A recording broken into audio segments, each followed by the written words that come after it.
Yeah. Vainglorious Vanguard. Knowledge born. Yeah. United Front. What you want, what you want, what you want. To the Knowledge Radio. We in here. What you got? Dot. Work hard as a slave to one day be your savior. The wave unwavering.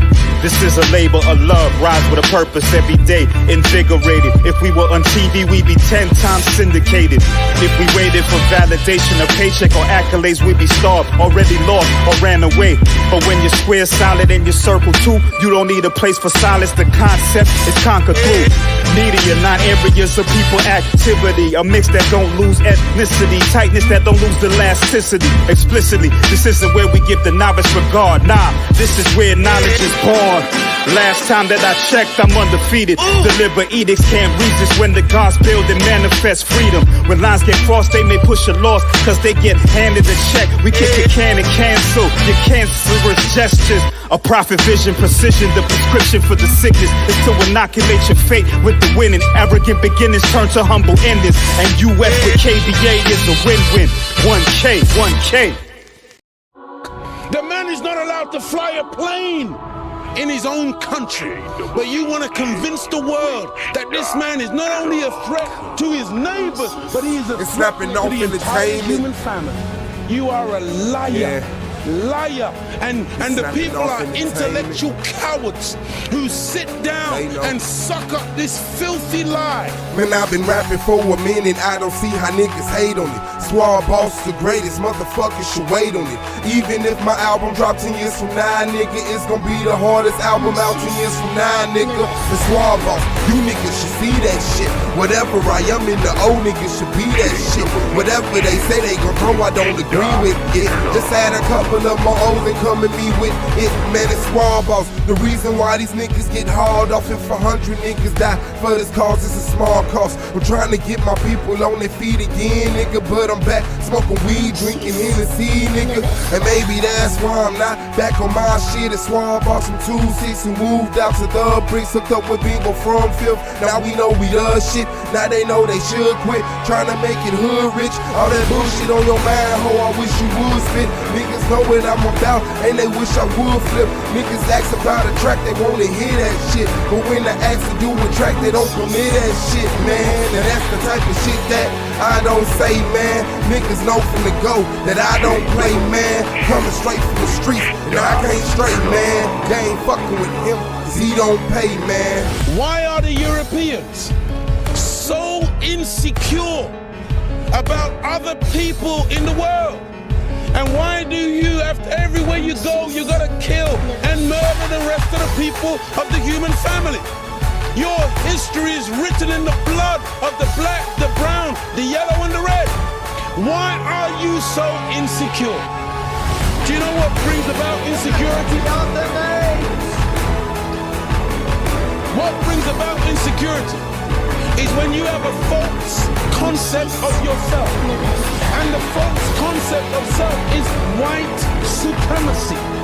They believe that they are better because they are white. And as a result, see, when a man has that kind of silly mentality, Hitler had the silly mentality that the white man, the Aryan, is superior. So then at the Olympics, Jesse Owens kicks up all the Aryans. Hitler is outraged. He's angry. That's very simplistic. Yeah. Well, you need it to be simplistic. You need it to be extra simplistic. You see, they can't even take the reality. I know they can't handle. You know, look. When you take a brick, and you hurl the brick among a pack of dogs, only the dog who gets hit yelps. Think about it. Well, it's no shine in the tail. Snapping off film.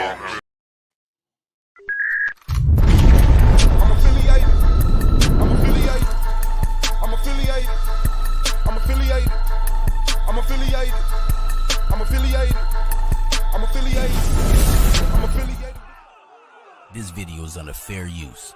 Copyright disclaimer under Section 107 of the Copyright Act in 1976.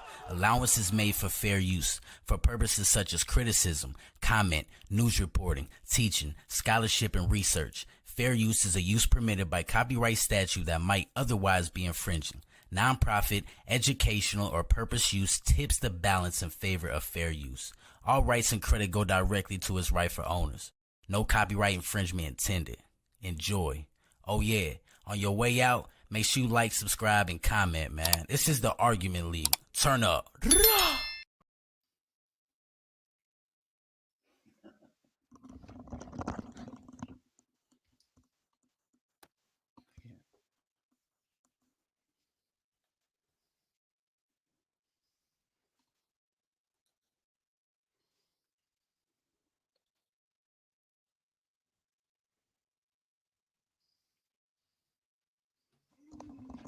Throw it on right quick.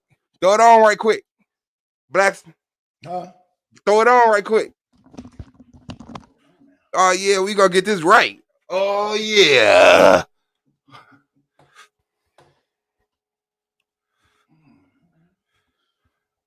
We ready? We ready? We ready? I think we ready. Hold on. Get the iPod right. There he is. There he is. Bet. Hit that like button, everybody. Hit that like button, man. Shout out to Kiana Perkins, man. These YouTube screens. J.K. Queen Storm, subscribe, please. Patter Tickle. Shout out to you, Phil, Bear, J.K. Y'all, Daniel, y'all already in the building. Hit that like button. I know y'all did, man. Hold on. Here we go. All right. Boom. Man, shout out to the family. You already know what it is, man. It's the boy Squad Boss of the AOI, S.V.D.L, Argument League, AOI, Snapping Off Entertainment, a whole bunch of Black Power shit, man. Shout out to Bingo on the track and Z on the cam. That's Snapping Off film. Shout out to Solar Man, the Commissioner, Solar Vision Debate League, the greatest debate league on earth. Shout out to the AOI, Goldmine, Brandon Bay, Wicked, Radical, Unpoo, Pro, Black and Ground, Zero, and Hurricane Katrina, the King James 13, Anti-Bully Inc. Shout out to the judges, the peers, and the reason why we here, the people of S.V.D.L. Hit that like button on y'all way in. Welcome to the Argument League. Blackson is in the building. Gutter Blackson. Y'all already see what time it is, man. It's a motherfucking sticker. Brah! Y'all already know what it is, man. I saw the nigga throw this on. I said, man, hold on, man. Hold on, man. You want y'all know how to to be putting it on. God, man. Yeah, I had to hurry up and kill it, though. Oh, I'm slipping. Shout out to KOT, man. The Ski Man Sway. You already know, man. Margo Slade. Yeah, this motherfucker hot as shit. Man, shout out to the family, man. Y'all already know what's up, man. He got it on deck. Don't get it twisted. Pointed in the wrong direction. Screw the fucked up. Yeah. He said, I can't do that. Can't do that, Swab. No, you got to deal with the heat, boy. You about to put in that work. Man, boy, don't you know it? Don't you know it? You deal with that heat to do 20 years. What you want to do, baby? What you want to do, baby? That's a hell of, I'm telling you, bro. You ain't all right till you take a shower, man. Okay. Man, shout out to the family, man. Hit the like button, man. Y'all already know what it is. Y'all see the title, man. This is the pre-Blackson interview show, man. The brother is set to go up for his interview on S.V.D.L to enter the league at 9 o'clock. So we definitely gonna tune in and give him hell, man, on that hound session. Shout out to Sister Nandy 3GP. Congratulations to her. She going up against Madon on the 9th, I believe it is. Was the NOI detriment to black people, man? I got the schedule right here. Let me go and introduce that to the people so we can get some clarification on what y'all got coming up. Because we definitely got some events coming up. Because we do debates over here. This ain't the HOK. You feel me? Let me see. Today is the 5th, so that we got the interview. Tomorrow we got Shenard and R. Lewis. No. Hold on. Your interview on the 7th. Oh, we got Joseph Israel. Okay, I mistitled it. Yours on the 7th, though. You said Thursday, yeah. It's all good. It's still a celebration. It's still a celebration. Oh, okay. I'm already you was ready. Okay, damn. Okay, that's what's up, man. Okay. But Joseph Israel is going today, so he will have his interview. You ever seen the interview for S.V.D.L? S.V.D.L. The debate. Yeah, absolutely. Yeah. Oh, you saw an interview? Okay. I just wanted to about to say, if you ain't never seen the interview, tonight will be your chance to see one. Then we got Shenard versus R. Lewis. What is best for new investors, man? Then we got Blackson interview coming up. I don't know who texted me. Let me check it in a second. Chris versus Akmalak, this Deuteronomy 28:60 rated apply to America. Nandy versus Madon was the NOI detriment of the black community. We got Lance and True Justice. Is the earth a cone or sphere? Then we got Taz versus Blue. The black woman's relationship to the system, is it detrimental? Then we have a whole little stint right here for some reason that nobody's trying to debate. And oh, you know what? I think that's Solar's vacation week. That's what it is. He said he was going out of town. Then we got Chris versus Shinar. Should black people be patriotic? We shall see. Madame versus Suave. Is the black woman God? Make sure y'all tune in and see Madame drag the black woman all around the world. KOT versus Afro-Asiatic. Is the God of the Bible and the Quran the same? No. Yehukanan versus Lance. Is Jesus the... No. Battle Axe and Suave. Is the ovum of life. And then we coming right back the next day. Battle Axe versus Suave. Is the soul and the sperm. We get into some reproduction debates here. KOT versus Minister Hal. Is Gabriel and Jesus the same person? Then we got Taz and Ak as the last one scheduled on the 31st of this month. Which is more detrimental? If black men marry white women? Oh, you know what? I think they already had that one. Hold on. Boom, boom, boom. Is the black woman treacherous? Oh shit. Okay, I thought that one already happened already. I think it did. But Madonna is out there, man. So he'll hit the link and let us know what it is, man. Blackson in the building. You already know, man. He said, I haven't. Shout out to somebody got to say this shit, SGSTS. Shout out to y'all, man. We appreciate the fam bam, man. Yeah, damn, let me change this title, man. That was crazy. I don't know why I thought today was your what's the name. I look right at it. Okay, I mean, I'm cool. Okay, oh yeah, nah, you good, you good, you definitely in the building. I appreciate you pulling up because a lot of people don't pull the fuck up. Hey, when I saw my name, hey, it's like a Batmobile signal. Oh my life, I won't even take it out. I'll just add Joseph Israel because you do have an interview coming up, and that is of an importance. But since I got you here, let's make it a little easier on Solar.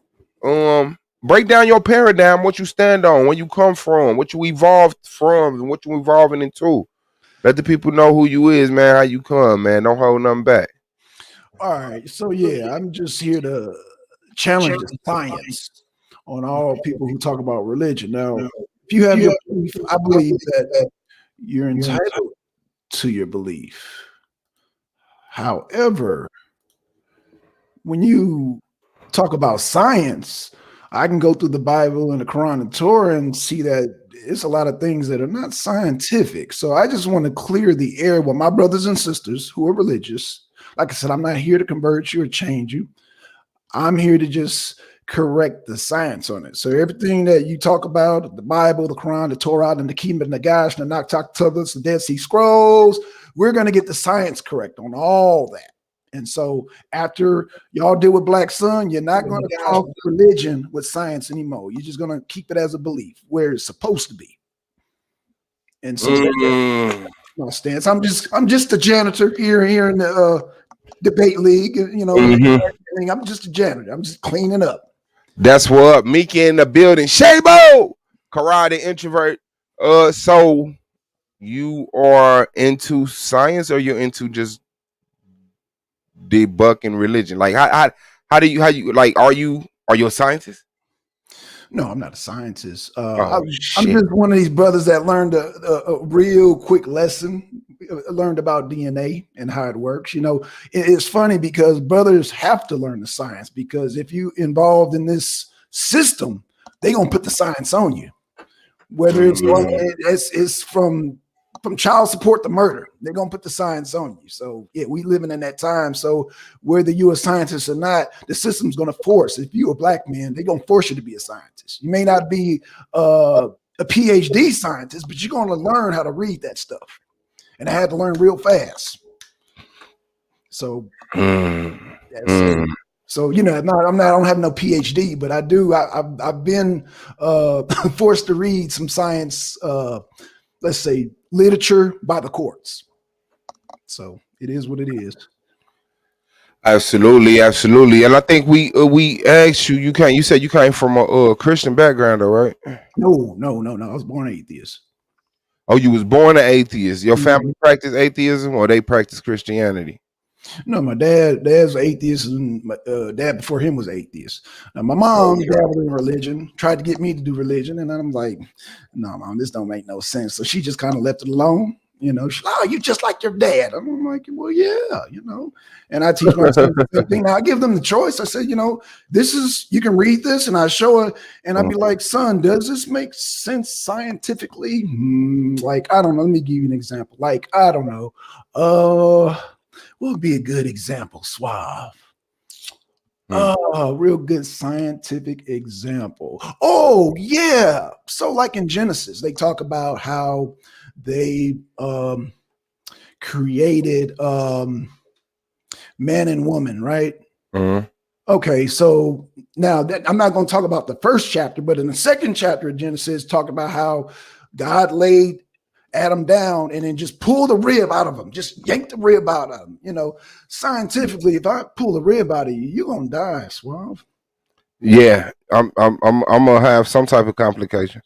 You're gonna have some serious complications next to internal bleedings. I mean, ruptured lung. That's a fact. That's a fact. So yeah, well, but they say, but it's the creator of the universe.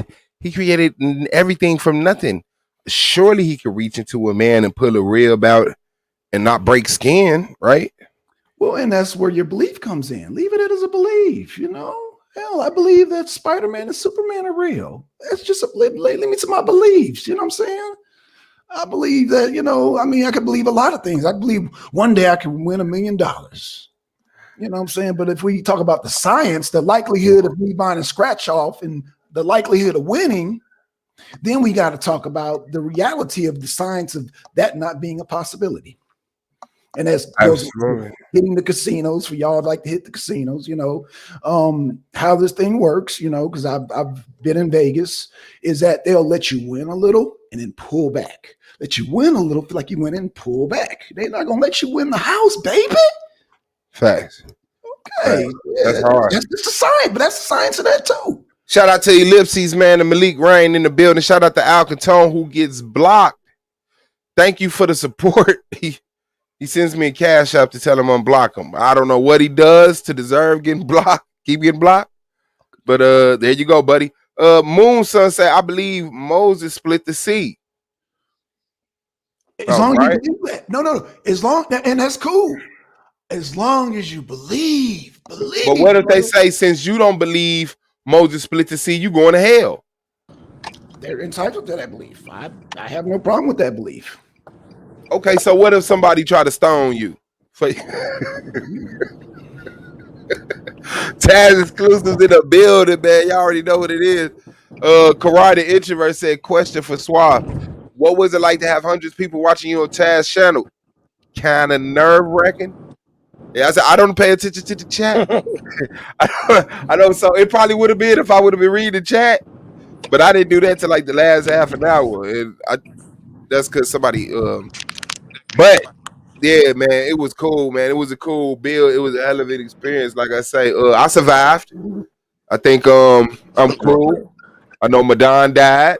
The one dude died. The dark-skinned dude died. He died. And like we had a couple deaths. Niggas was dying today, B. Dying, bro. Yeah, bro. Like Rozzy caught a little death, but he hugging that. He good. But yeah, I'm like, damn, okay. Damn. Yeah, shout out to Taz Exclusive, man. That's I can't do that shit every day though. Remember, I was telling you when I first started coming to the debate league, like, bro, like that panel shit, man. It's just if you too open with that shit, bro, that shit will never end. Those conversations can just go and go and go and go and go and go. You know what I'm saying? So it's like they'll never end. You know what I'm saying? You almost got to walk away like, all right, y'all, I'm gone. I'm out. I'm done. You know what I'm saying? Because they ain't got to end. Shout out to I Smoke Hip Hop. Yo. Hip Hop, okay, yeah. I Smoke Hip Hop. Yeah, so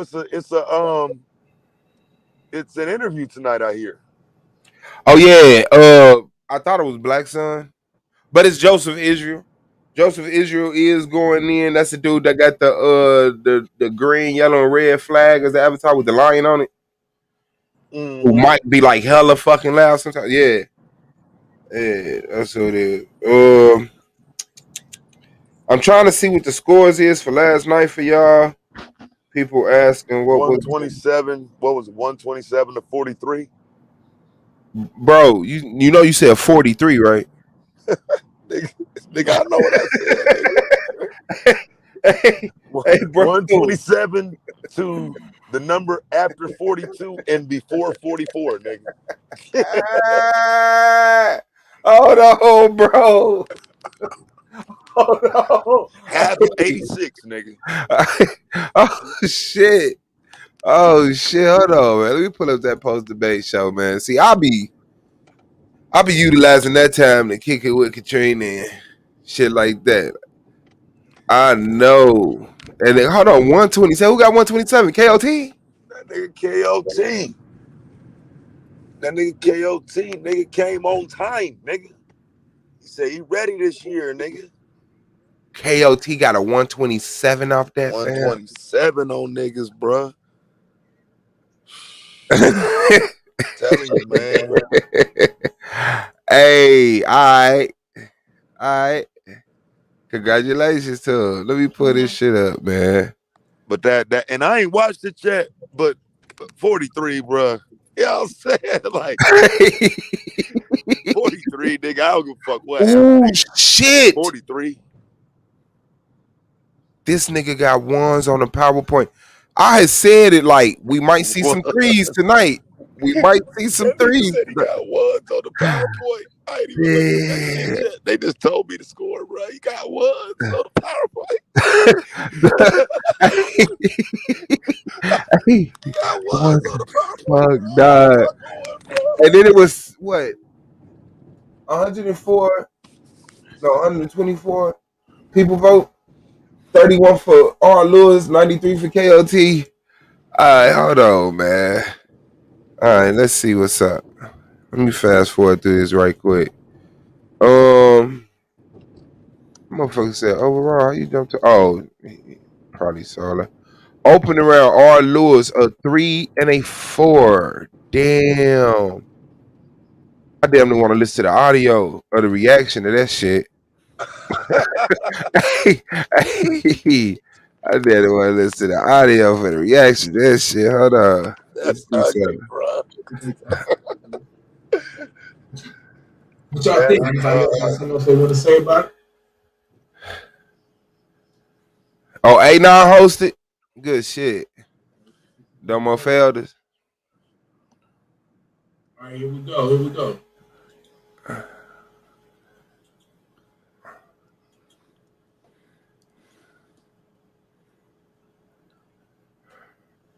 All right, here we go. Oh, hey, somebody said we was gonna see some threes. I sure type that in there. We gonna see some things tonight. Damn. A little too late for that, buddy.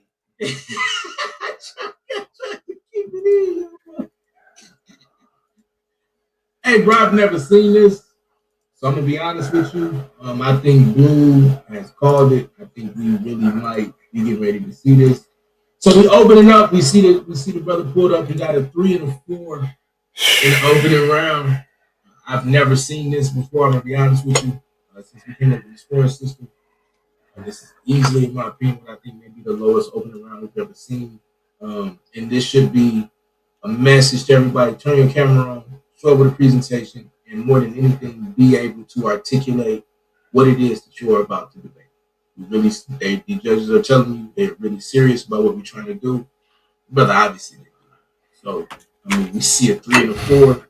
Anybody else got anything they want to say? I think this is very appropriate. We've had this conversation. The 3 and the 4 says it all. Yeah. Right, More. That's a 7 out of 20.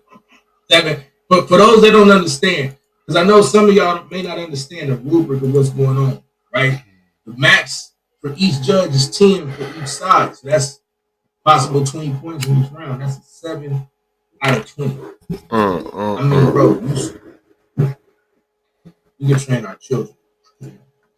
Yeah, bro. and it's appropriate. So yeah, 3 to 4. This is what this is. All right, go ahead. So let's get to the clips.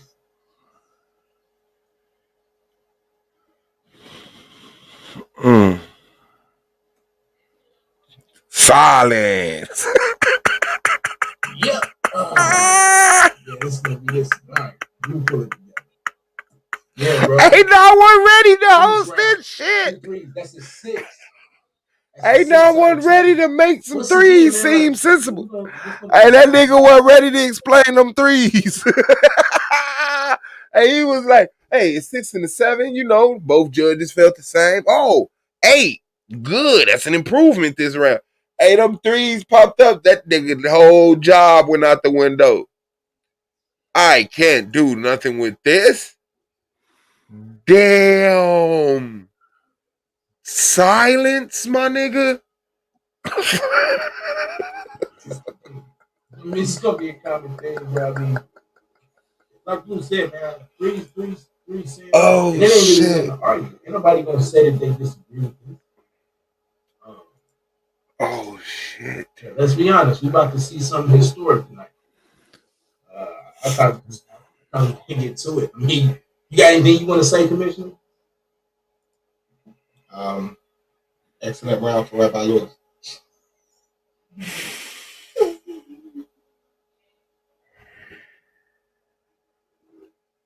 That's sad, bro. Right, man, let's get to the rebuttal, man.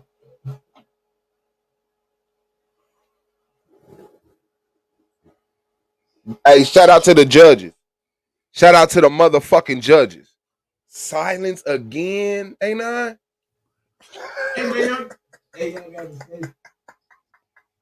Hey, ain't I? You're hosting, sir. You're hosting, sir. First off, bro, I wasn't even supposed to be hosting.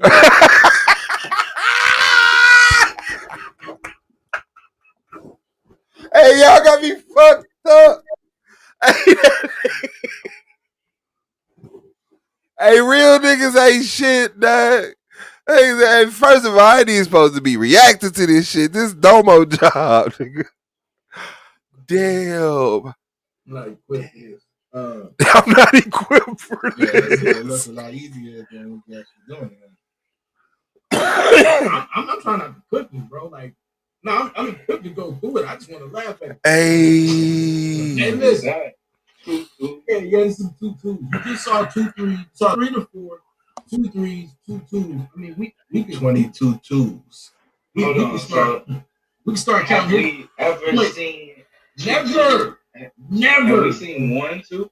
No. 22 twos. I don't know if we've ever seen 1 2, bro. It's too many niggas without a PowerPoint. Too many niggas.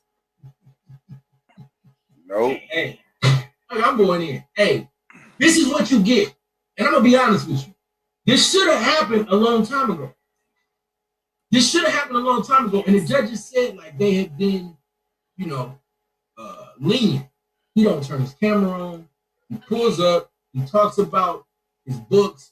He's off topic all the time. I'm going to tell you how messed up this rebuttal. This had to be a 2. Hey, I'm going to tell you how we know this had to be a total of 4. Because by the time they got to the rapid fire, he didn't even know he had did this. That's how trash this round had to be. Him himself, he forgot that he did. Right? Hey, and I'm an advocate for the debate. Damn. The man said, I ain't even get to do my rebuttal. Yeah. 2? What we got next, bro? What we got for the rapid fire? But wait, there's more. Damn, it's not worth. That's sad, bro. Hey, bro, you know the fire round, they got a 2 and 3 on the rapid fire round. My daughter is older than his school. Hey, let this be a lesson to the debate, bro. I mean, we were saying he was under 70. Who's gonna be lucky to crack 50? What's crazy is who are the 31 people that gave him his 10 points? No clue. Because with them 10 points, he's at 32 right now. You need to blast the emails. Put him out there, bro. It gotta be taken. Because they just gave him 10 points. I was looking at Shout out Free Spirit, Sandra Robinson. Shout out to y'all. He's at 22. Without the other stuff, he did 22. But then you give him the extra 10, so he had 32 right now. Yeah, OJ Simpson. He finna crack 50. Nah, that's what I'm saying. Like now we need to start making him. I don't think he cracked 50, bro. Let's go.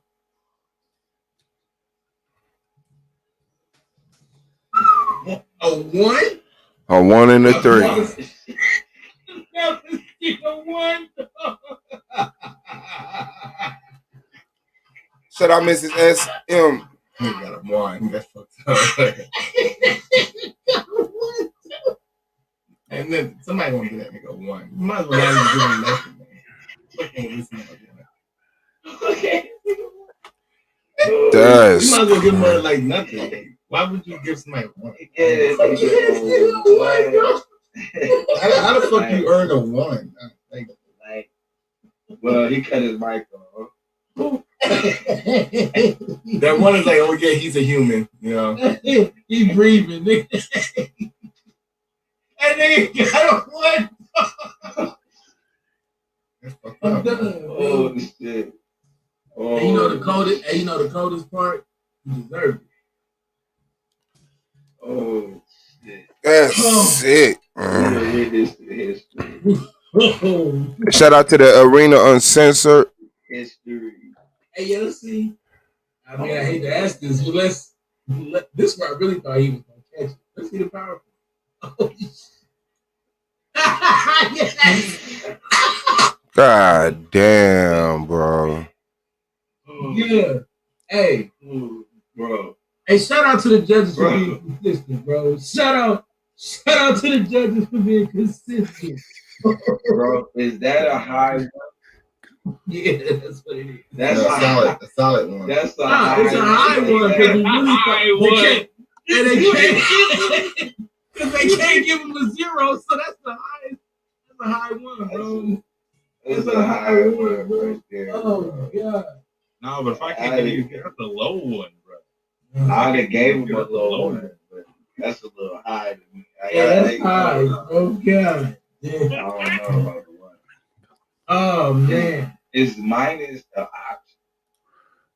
I mean, hey, nah, they all agree that one is. Man, y'all on some bullshit. Let's see overall.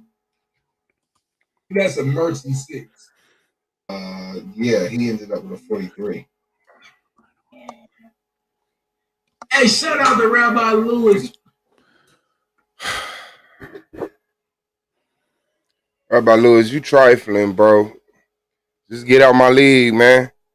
The next debate is Tamizi.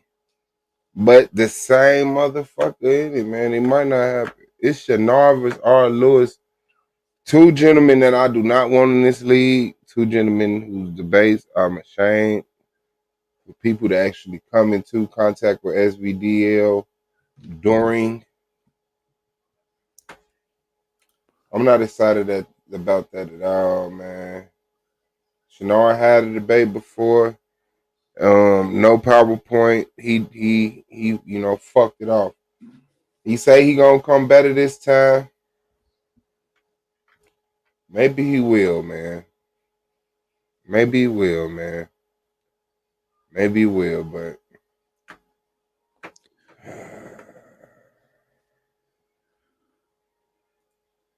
I don't know, man. Oh man, come on, man. Everybody deserves second chances. Even the white man got what they call 3 strikes in California. Oh man, I guess, bro. I just sometimes it's not as lenient as the white man. Sometimes I'm just not. Wow, Gary Hawkins, shout out to you, man. All right, man. Let me go spirit back up, man. That was a bummer. Okay, man. Okay, yeah. That was a bummer, man. That was a bummer. That was a fucking bummer, man. And then the debate being tomorrow, man, I'm not even fucking excited about that. But we do got a good ass, should be a nice little interview tonight. Joseph Israel. Why he call himself Joseph, one no J?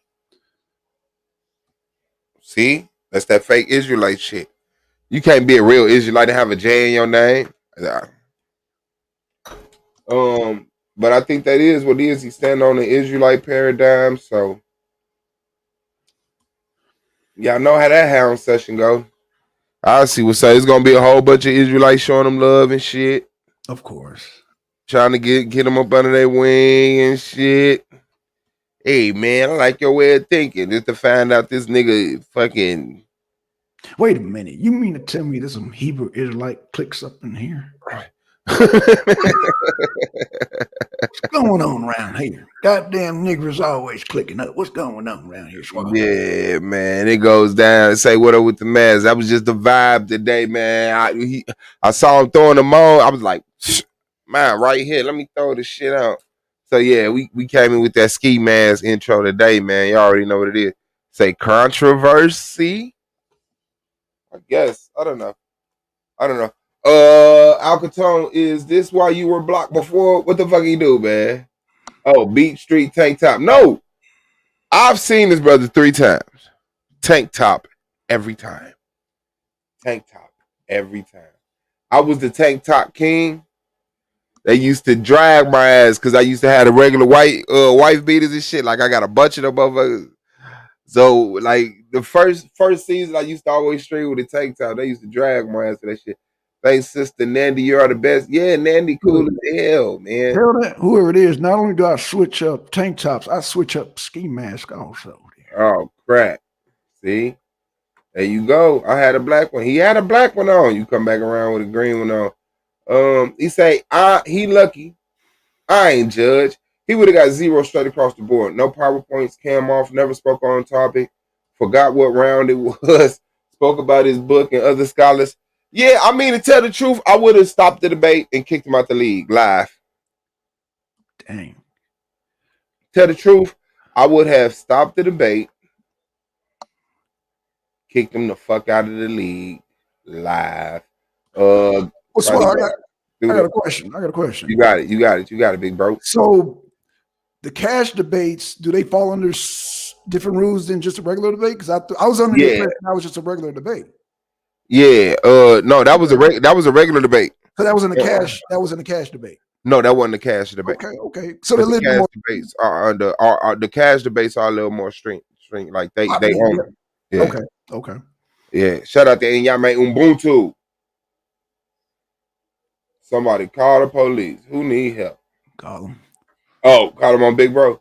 He said, "Don't old baggy ass tank tops." Yeah, you remember the boy fam? Shit, I just started streaming one day. We got I was at home. Aren't the debaters rep? Aren't you the debaters rep? Don't you have some pull? Oh yeah, I'm the debaters representative. So any issues or concerns that the debaters got, they give them to me, and I take them to higher motherfucking people. I'm not here to implicate any type of ruling on the debaters. You know what I'm saying? Trust me. Motherfuckers will be up out of here. But yeah, I'm here to actually stand up for the debate. I have to stand up for Rabbi Lewis' performance and Shenard. I'm not here to be like, the judges inflict their own fucking ruling on people and shit. So, but I said it's Shenard motherfucking interview. No, brother. No.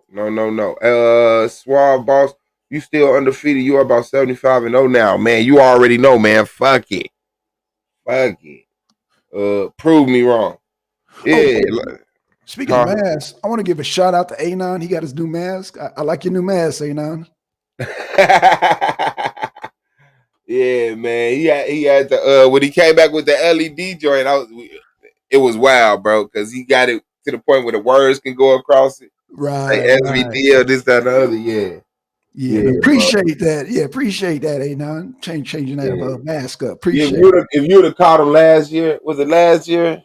Actually, he debated Taz with the Anon mask. Yeah, I'm about to say, if you caught him Wasn't that long second ago. season, I said, yeah. You know what? Second season, I think he had it at the beginning of the third season.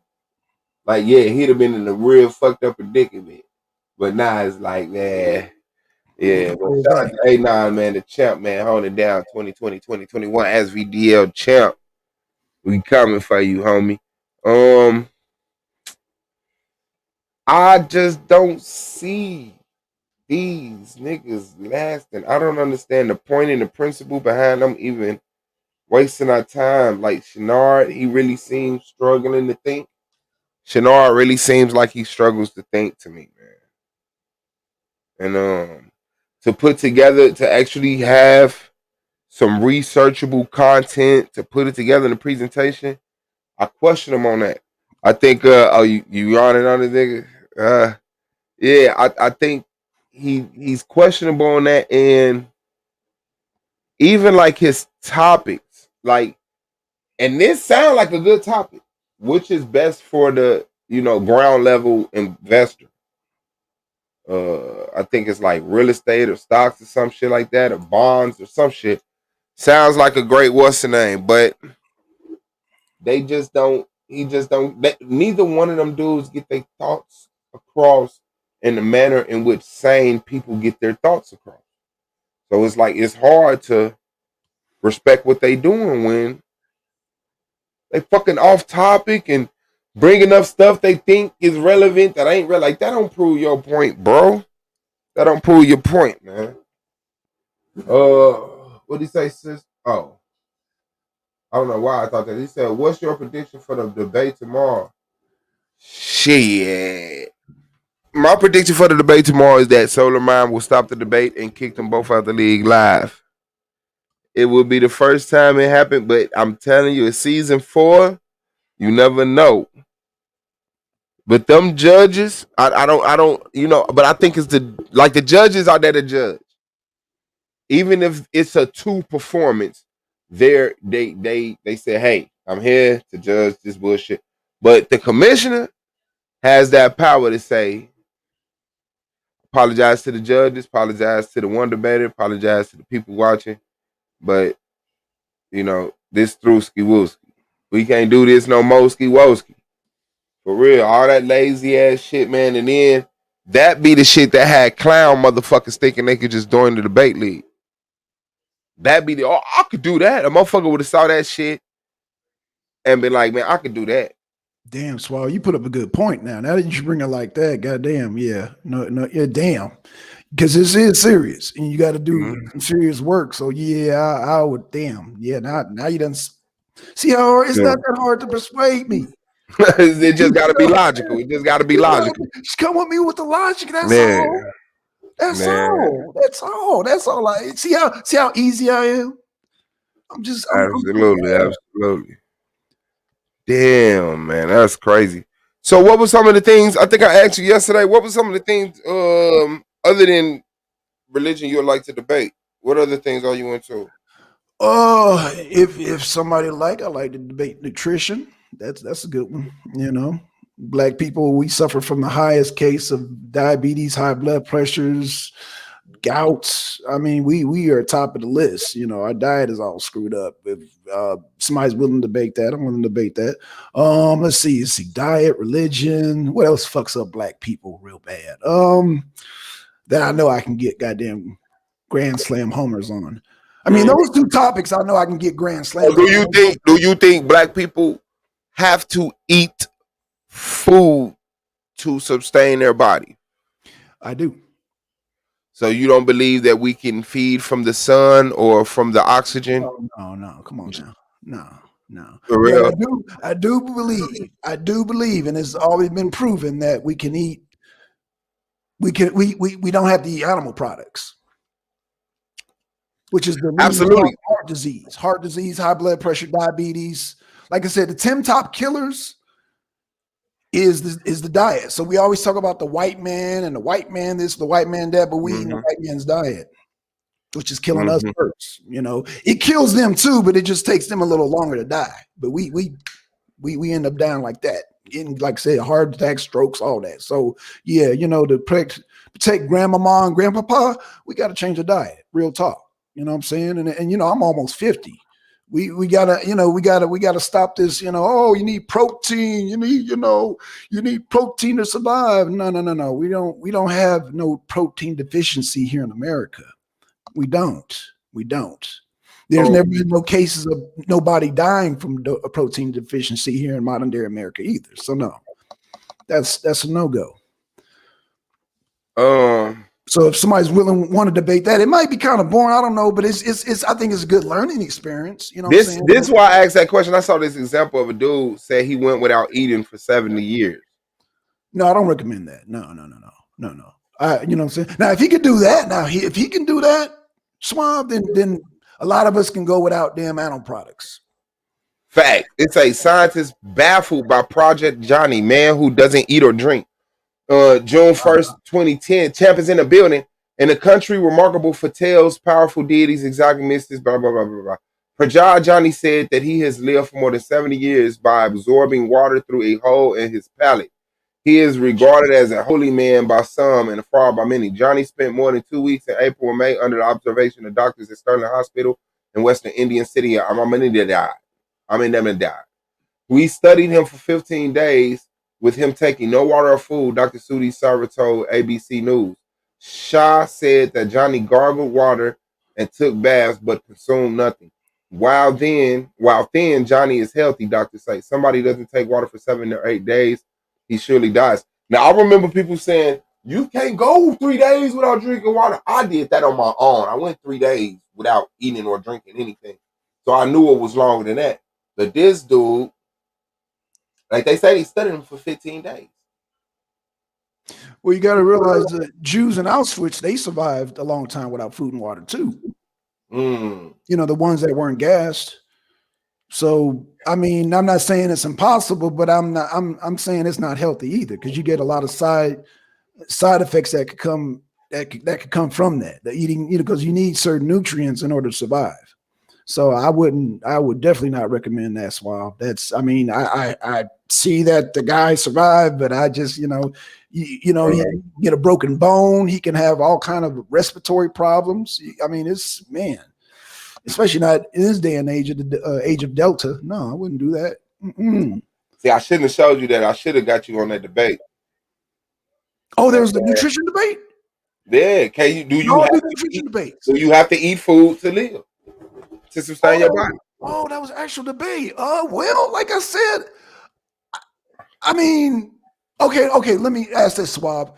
So, are we saying that it's healthy, or is just we can survive without it? Yeah, I'm saying it's healthy too. I'm saying it's healthy. They say he's healthy. They say he's healthy. They say he ain't got no cancer. He ain't got no ulcers. Well, my first question is how much he weighed. How much does he weigh? Oh, he's thin. He's thin. Okay, he's thin. Okay, that's number one. And how tall is he? I mean, there's questions I would ask because. Let me see if I can get some actual photos of him because. Okay. What kind of physical activity does? I mean, if he cuts the grass and trip, will he fall? Will he break a bone? These are things we got to consider. Now I can vouch that you can do all this without animal products and not break a bone and, be athletic. Oh, this ain't even the dude I saw. This another dude. Hold on. Okay. Let me share this. Yeah, dude, one of them motherfuckers.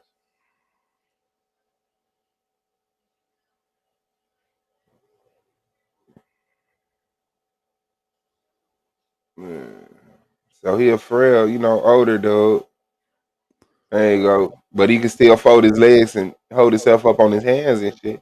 Let me see if I can find some video to see. Okay. Yeah, because we have to maintain a certain body weight too to be considered healthy. And I totally agree with that, because not only does it help your respiratory system, but it keeps you from bruises and bumps and all that kind of stuff.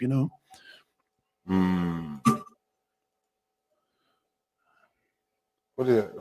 What's the name? Well, yeah, that's the man right there. Yeah. He said he went 70 years without eating. This a younger picture of him right here, I guess.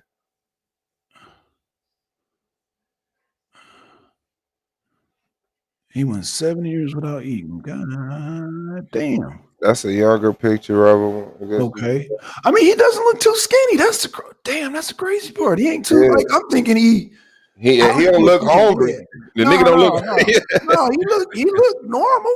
I mean, for his age and size and his height, he doesn't look like. I mean, let me get a good look at him. He don't look like he sunk in and No, shit. no, he don't. Oh, well, wait a minute. Wait, I think we spoke too soon. But he's an Indian, so you know they short as shit. Okay. Yeah, I don't it's not until he stand next to other people, then you start seeing the size. But just by itself, yeah, you get this perception like he looks normal. But I mean, would that be an entertaining debate? I don't know. Yeah, man, that'd be a hell of anything. Do you have to eat to live?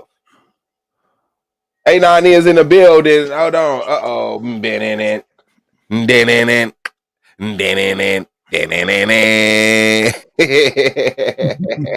listen, man. Let me set the record straight for you, though, little man.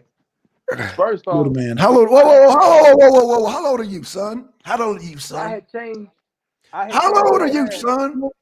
I had changed my mask. How old are you, son? Before, hey, Brian, talking about little man. I want to clear something up because Swab played you. Swab played you because he knew. No, he ain't played me. No, you played yourself. You played yourself. Swab played you because he knew I was gonna come on here and correct. I knew you were gonna come on here. I'm already ready for you, dog. I knew you were coming. Why you think I got the mask on? I was already ready. I don't care about none of that. I don't slip. I don't slip. I can't correct something real easy. I said that from the get-go. I don't slip. I don't slip. Relax. Let me clear this part up for you.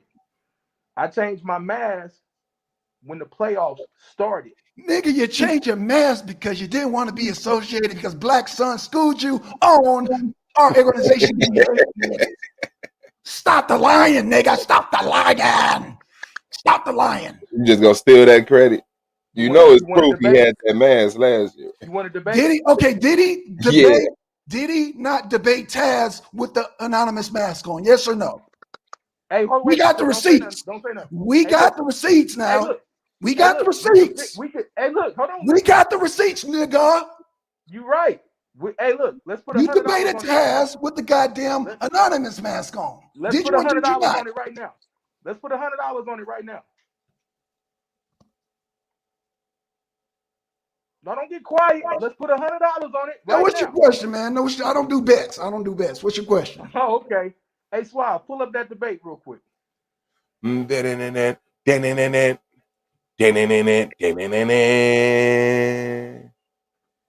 see. Like I said, I had the mask for the playoffs. Okay, but you don't know your promo. Make a new promo because you're still wearing the mask and the promo. I don't make the promos, son. I get promos made about me. Well, then get some new promos made about you. Because you're still wearing my organization's mask, nigga. You're still wearing our mask. I get promos made. You're wearing our mask, nigga. I don't make promos. I get promos made. See, it's funny how the fake ones false flag and they switch up when the real ones come. That's not what happened. You just want to run your mouth. That's exactly what happened. Oh, I'm gonna run my mouth, nigga. I'm gonna run my mouth because I knew you were coming. Let me embarrass the liar again real quick. Then I'm gonna jump off. Oh, I'm ready to do those Bible. I want to say, where the fuck is the finals at? Here's your chance. How does white supremacy not create more black leaders? How does white supremacy not create your black leaders? How are they not created? That's my whole premise. No, it's not. Your premise is. So as you can see, unbelievable. That's my digital mask. Oh, okay. Yeah. Okay, Anon, before you go, I want to ask you a question real quick. Nigga, I ain't gonna answer no weird ass. Okay, well, I'll just tell it. Nigga, you stealing goddamn Unk's mask. You know when you be like, watch this. Nigga, stop stealing Unk's goddamn swag, dumb nigga. Get your own swag. Get your own swag, nigga. Stop stealing goddamn Unk's swag, nigga. Stop You're it. trying hella hard, nigga. Nigga, you still in on swag. You be like, oh, watch this. Watch this. Watch it, nigga. No, you ain't. You copy that from Unc. You copy that from Uncle Cake. Stop that shit, nigga. Nigga. No, nigga, you trash. You don't even have your goddamn own swag, nigga. Watch this. Watch this. Watch this. Watch this. Watch You this. stealing Watch from this. Unc. Here's the funny thing. You can't Unc even been prove stealing. that I've ever even listened to Unc. I don't listen to Unc. You listen to Unc. Stop that lying, nigga. don't, You nigga, listen for to what? Unc. You are a fan of Unc. Stop that shit. Oh my Stop God. that shit. Get your own swag, What am nigga. I saying? So Nigga, when you say watch this, everybody know that Unc started that goddamn shit, nigga. Get your own swag, nigga. What's your prop? Nigga, are you on drugs, nigga? Nigga, my problem is you, nigga, with all that fake Bible shit, all that fairy tale Bible shit, nigga, talking about some I figured signs. it out. Nigga, you still ain't showing up goddamn DNA evidence on that shit, Hey, all nigga. that. I just jumped with Blue last night on this, bro. You should stop, bro. Y'all I'm not gonna stop, nigga. I'm not blue. Shout out to Blue, but I'm not blue, nigga. I'm the king of the atheists. I told your bitch ass. I'm sorry. I told your ass that. I told your ass that. Hey, it's good, fam. Yo, interview Thursday, right? Oh, yes, Thursday. Be there, baby, and don't be late. Don't be late, baby. Don't be late. Nigga, I'm not gonna give you my energy. I don't give a shit about your interview. I want you on the clock. You talk too much. Oh, I can't wait. I can't wait for the interview. I can't wait. Yeah, I don't care about the interview, nigga. I want the clock. Nigga, I'm like a goddamn pit bull right now, waiting to get at your ass. Clock, fam. I'm like a pit bull, nigga. All I want is the clock, bro. So yeah, but we got that straight though, right? So he said that I'm a pit bull on that cayenne pepper. That's what I am on your ass, nigga. I'm a pit bull on that cayenne pepper. You can get right back to your grandstanding. Just give me a second, right? Yeah, nigga, I just want to let you know it wasn't no setup. I already knew what time it was when I saw my name. I said, oh yeah, A9's going to be there. And I've just brushed up on some Bible shit, nigga. I was waiting for you. I was waiting on you to come because I know you wanted some get back because I smacked your ass around. Just like Blue smacked your ass around and Nundy smacked your ass around, nigga. Come on now. Nigga, you think I'm new to this shit? You think I'm new to this shit? Nigga get one title, he think he on top of the world and shit with some goddamn fairy tales and shit. Nigga, you got the right one, nigga. King of the atheists, nigga. Damn, I'm the atheist. King of the atheists. You feel? See, I used to be king of the white black atheists, and then white people are like, oh no, that's racist. I said, all the atheists. Hey, put the nigga off for a second. I just want to say something. I don't give a damn about all that shit. If the nigga Go ahead. If you don't want me to talk, appreciate you. Hey, look, this is all I'm saying, man. All that extra shit, that shit sounds amazing. Blue even admitted behind the scenes, nigga, he didn't know what the fuck he was talking about. I'm gonna show y'all the difference between all of this extra panel shit, and then when I get my hands on you on the clock. That's it. Now, the nigga sat here and lied and said that I changed the mask because of him and said I wore it during Taz's debate, and then ran right through that red light when Swab just pulled it up and clearly showed you that I had this mask. This the type of ignorant shit that I got to deal with as the champ. But make no mistake, I'm prepared for it. So just go ahead and get your interview. Remember the debate that we got set up. And when I got time, I'll swing back around and smack you too. That's all I got. All the rest of that shit is grandstanding. That's niggas chasing some type of political clout in the league, right? That's what that is. Season 4, pull up. I need some clout. Let me yell out A9's name. Hey, I'm your Huckleberry fam. It ain't no problem. But all that extra shit, you was quiet on DNA, nigga, until I got off the panel. You was quiet on DNA until I got off the panel. Don't forget that.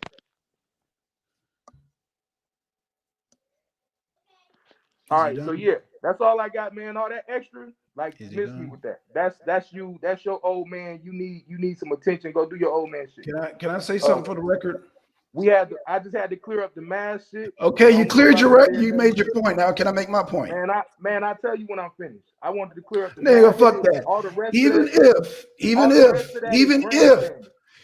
Taz would have beat you, I would still pay for you, nigga, because you peddle that Bible shit. Even if Taz with this weird ass nigga, I just wanted to clear the rest of that shit up. Hey, even if Taz won that debate anyway,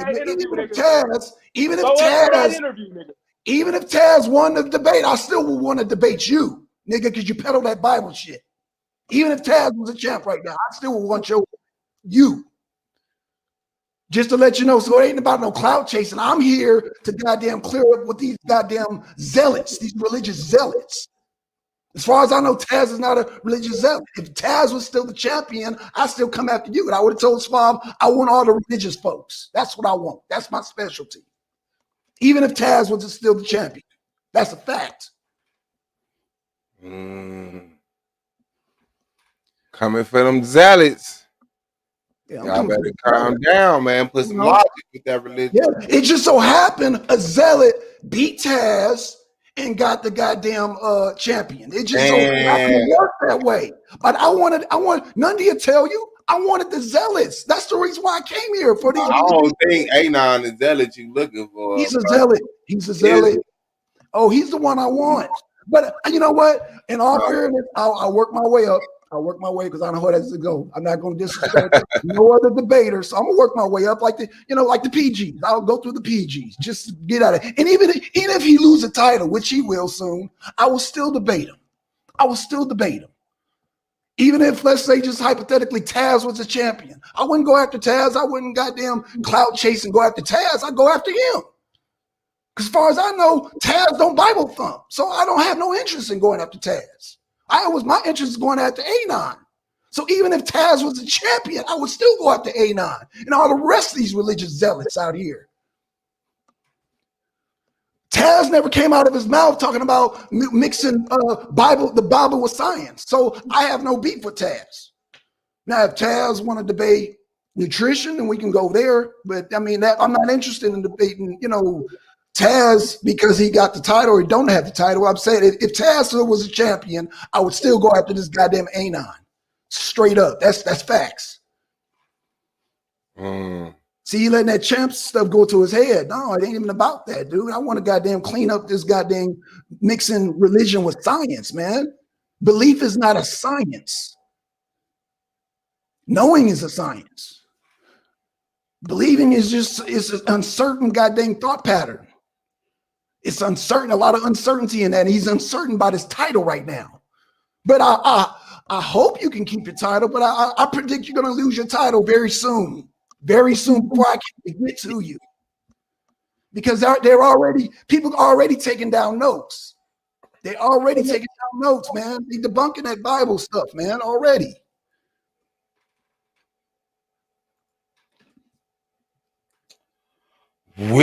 Well, he said Swab knows good and damn well I ain't no zealot, but he letting it ride. This is why it's gonna be bad for this league.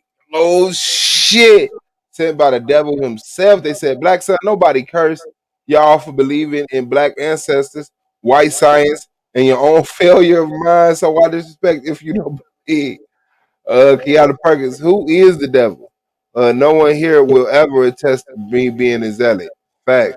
It's a pointless conversation. You old enough to understand what I'm saying. Yarn, Nandy, I see you cooking, sis.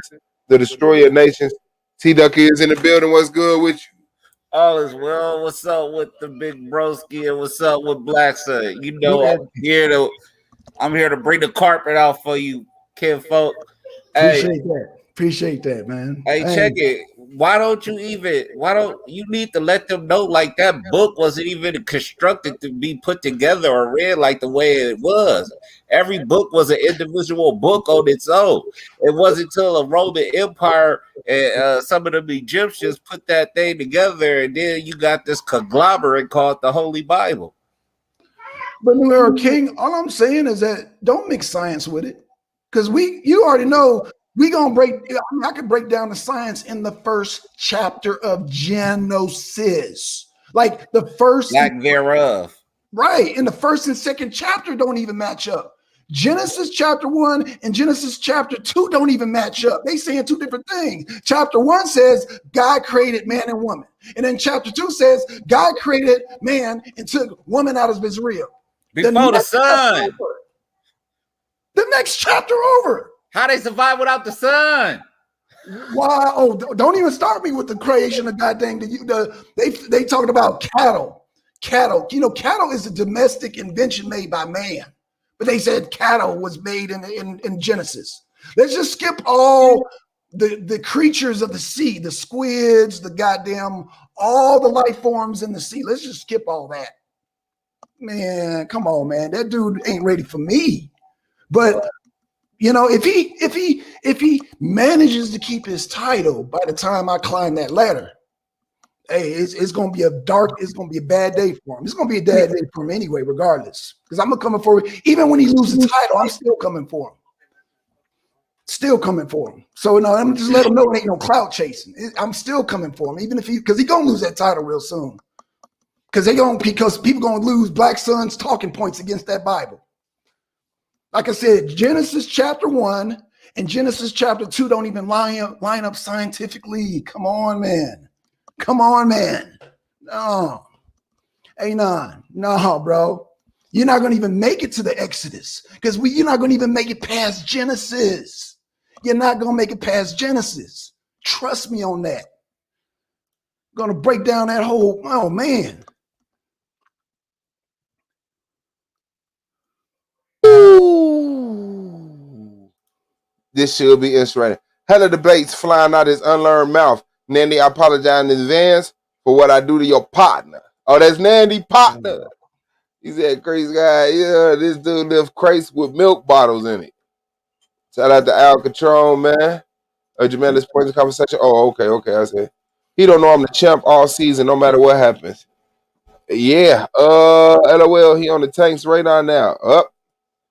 L, how many truths are there to the Bible? I don't even know who's wrong or right. That's Oswald Bates hanging on his wall. Oh, that's what's up. You're into the arts? You like painting? Oh shit. Daughter painted these. That's for real? Oh, that's hard. Yeah, she's nice. Them hard. That look like some shit you'll see in Walmart and shit like that, like some professional shit. At least, you know what I'm saying? Hey, yeah, that's hard. Shout out to Nandy, man. The building was good, Queen. What's good, Suave? Man, you already know, holding it down on our side of town for people that's brown. It's your homie, huh? What it do, Black Son? Yeah, we know. Who sent you, Black Son? Who sent you, nigga? Sister Nandy sent me, man. Sister Nandy. Now let me answer some of these questions in the chat for the Bible thumpers. Go ahead, take off. I'm out your way. First of all, no, I don't believe in the devil, and I don't believe in God either. If you ask me, they one in the damn same. If you talk about the Torah, God wasn't nothing but a killer, and everything that he killed was supposedly black women and children. So if you got somebody, even if you want to talk about the scriptures of Job, and you got your God making a deal with the devil in order to affect those that is following him faithfully, then you need to question the God that you worship. Damn what the devil doing, because according to the Bible, the devil can't move unless God tell them to. So if you want to talk about the beliefs in the devil, let's first debunk the beliefs of your God. None of you have ever seen a God. None of you has ever talked to God. None of your ancestors did it. Nobody has ever, somebody, I don't know who's still playing the show. I know it's not me. Let me make sure. Hold on a second. Let me go back over here. Let me just make sure it ain't me. All season, no matter what. No, it's not me. Somebody else. So I'm looking at all this crazy comments in the chat, but how can you believe in a God or a devil when you don't have any information on neither? And that's something that I want to ask a lot of people that's questioning 90 about what I believe in.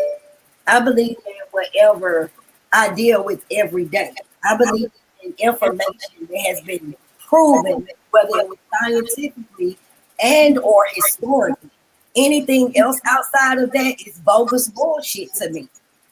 And anybody who's pumping that Bible, the Quran, or any of that shit is bogus bullshit, because it all descends from the same thing. They all talking about the same thing. Jesus, Joshua, all them folk died and rose on the same damn day. And I'm just sick of it. So now you tell me how you can explain your belief. And if it's just a belief, then that's inside of your mind. That doesn't make it accurate, valid, or something that we can stand on. So I'm trying to figure that out. And if you all look at the definition of God, one of the definitions is the outside religious Christians believe that God, is like I'm gonna say the ruler of the universe. That's what Christians do. That's why I listen to the Hebrews. But it also outlines a second definition. All outside religions believes is a superhuman being. I ain't met no motherfucking superhuman being. So can anybody explain that to me while you asking me what I believe in? And I'm gonna mute my mic.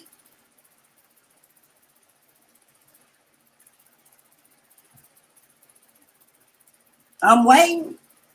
Nobody wants to challenge the questions.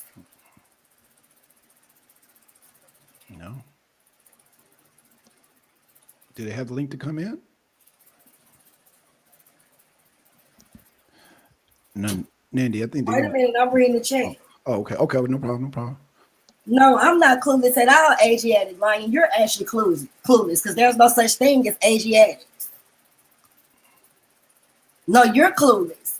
And that's something y'all need to figure out before you take on these names and religions. Half of y'all haven't even really read the Bible or the Quran. Because if you did, you would know where it comes from and you wouldn't be following that crap.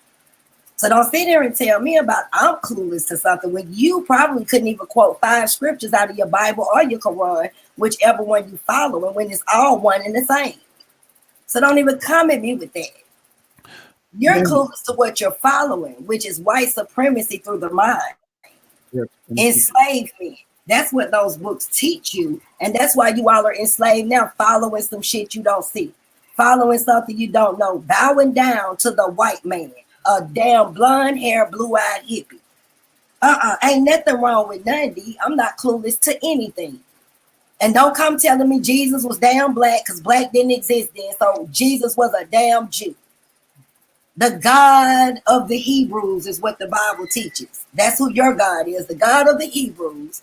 And they come from Arabic backgrounds and also Jewish backgrounds. So what are you talking about? Which one are you guys? Whether any of that shit reference my people. Asiatic, do you mind coming on? Because I want to have a chat with you. I want to find out what denomination you are so we can have a chat. Because maybe I want to. Hey, let me tell you something. You don't want this smoke. I don't sound hurt. You get emotional. I don't get emotional during debates because I can debunk your ass with Genesis. And I've explained that to you. And I'm definitely coming at your ass to show you the Exodus never happened. See, that's the problem with some Hebrews. Instead of you thinking realistically, you would like to push your fucking scriptures on somebody. You didn't even know where the fuck you came from yesterday. You had to bow down and say, if you come from an Arabic background, you can't argue with me on that. You know why? Because the shit is documented facts. See, a lot of y'all know the truth about the shit you're teaching, but in order to keep your image, in order to keep the lies going on and my people indoctrinated in bullshit, you will not speak on it. I don't have a problem with doing so. So I'm not hurt. It seems like to me, the Bible thumpers are hurt. Absolutely. Because we coming to chop that shit up. And a lot of people saying, why do we have a problem with that? Because when you got millions of my people following slave shit, keeping themselves on the plantation, scared to fight, scared to stand up for anything, going against each other because of these damn books, then the shit needs to be destroyed. All of y'all ain't nothing but a bunch of damn idol worshipers. Because every book you got, King James was a faggot and Farad was an Arab. I'm trying to figure out what y'all doing with those scriptures in your hands anyway. And you wonder why the King James Version only give you the lineage of men. They didn't want no women involved. Did you not see that? They made Eve the problem.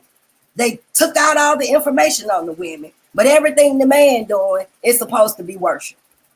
It saddens me with some of these sisters that's pushing this shit.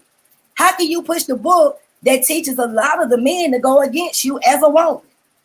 Even the Quran tell you to slap the hell out your woman with a spoon. Y'all sound crazy as hell. I'm not an idol worshiper. Show me God and I'll shut the fuck up.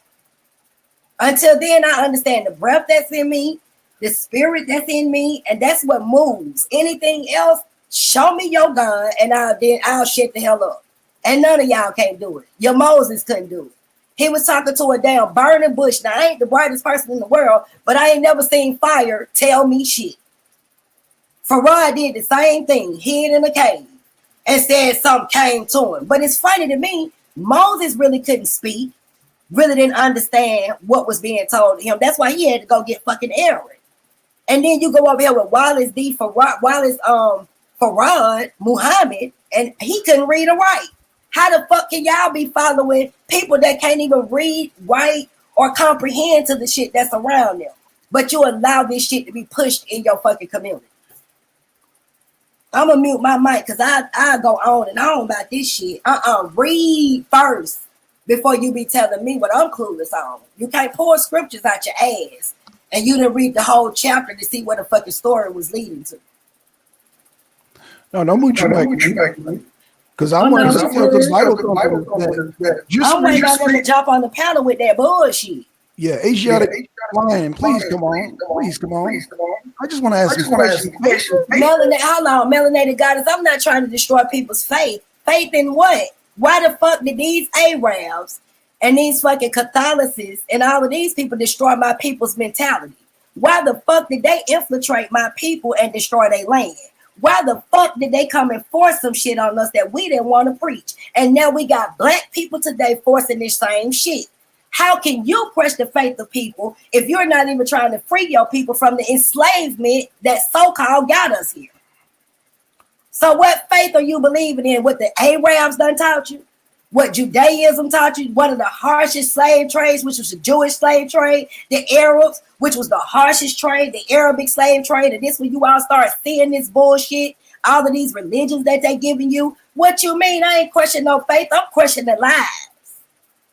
If you don't know where it comes from, don't tell me I'm questioning faith. I'm questioning the bullshit. And the bullshit is that the same slaveholders, slave traders, and slave catchers is the ones that created this shit to keep Negroes passive on the damn plantation. So until you ask me why they crushed our faith and our spirit and the love that we had and our freedom, don't sit here and tell me I'm questioning your faith, believing in no goddamn sky daddy. Go bust the sky open and ride down the street in chariots and save people. Please, don't do that.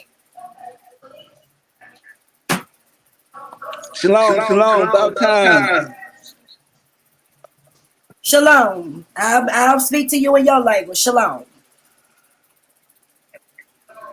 No, hey, the language we got is the United States language for now. Anonymous, you have no real answers. Let me tell you why you got away with being the champ for so long. See, you in there talking that shit, and I tried to stay out of what you and Blackson had going on. Because nobody has really read the books and challenged your fucking information. Don't get this shit twisted. If you didn't even know that you come from Arabic descent, you had the audacity to try to go to the Levant people when there was a mixed breed of motherfuckers who was actually oppressing us. Something is psychologically wrong with you. No, nobody's just tested your motherfucking information. So there's nothing wrong with me. I got a lot of answers. And I KO'd your ass yesterday when you even tell me where the fuck you come from. You actually tried to use genetics to try to tie you into some fucking cultural shit or what you consider to be oral tradition. What the fuck are you talking about? No, you're clueless. And you're the one that's giving out misinformation, and you didn't have any answers yesterday. What the fuck Paul said about faith? You don't know, but you pushing this Bible. You couldn't tell us where the fuck Solomon was buried. You don't know, but there's actually documented evidence that they've never been able to find anywhere the motherfucker was buried. They've been digging for I don't know how many damn centuries. So how the hell can you come at me like that? Read your fucking books, and I'm up on some more shit. After talking to you yesterday, it's making me study more. All of this shit descends from one thing. Slavery. And this is why they gave it to black people. Damn, at least the story of Nat Turner, he figured out what was going on and started killing motherfuckers. You niggas still trying to enforce this shit. So don't tell me I ain't got no damn answers. You the one didn't have no answers yesterday to the questions that I asked, including your fucking genetics.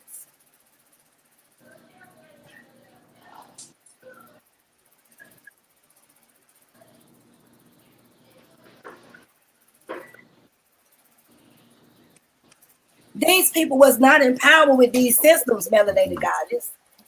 If you look at the slave Bible, and if the first Bible ever written was written in Vatican by the fucking popes and shit who rape little boys, who sit up here and is involved with Masonic teachings, drinking blood and shit, How can you sit here and tell me that these faith systems have helped my people?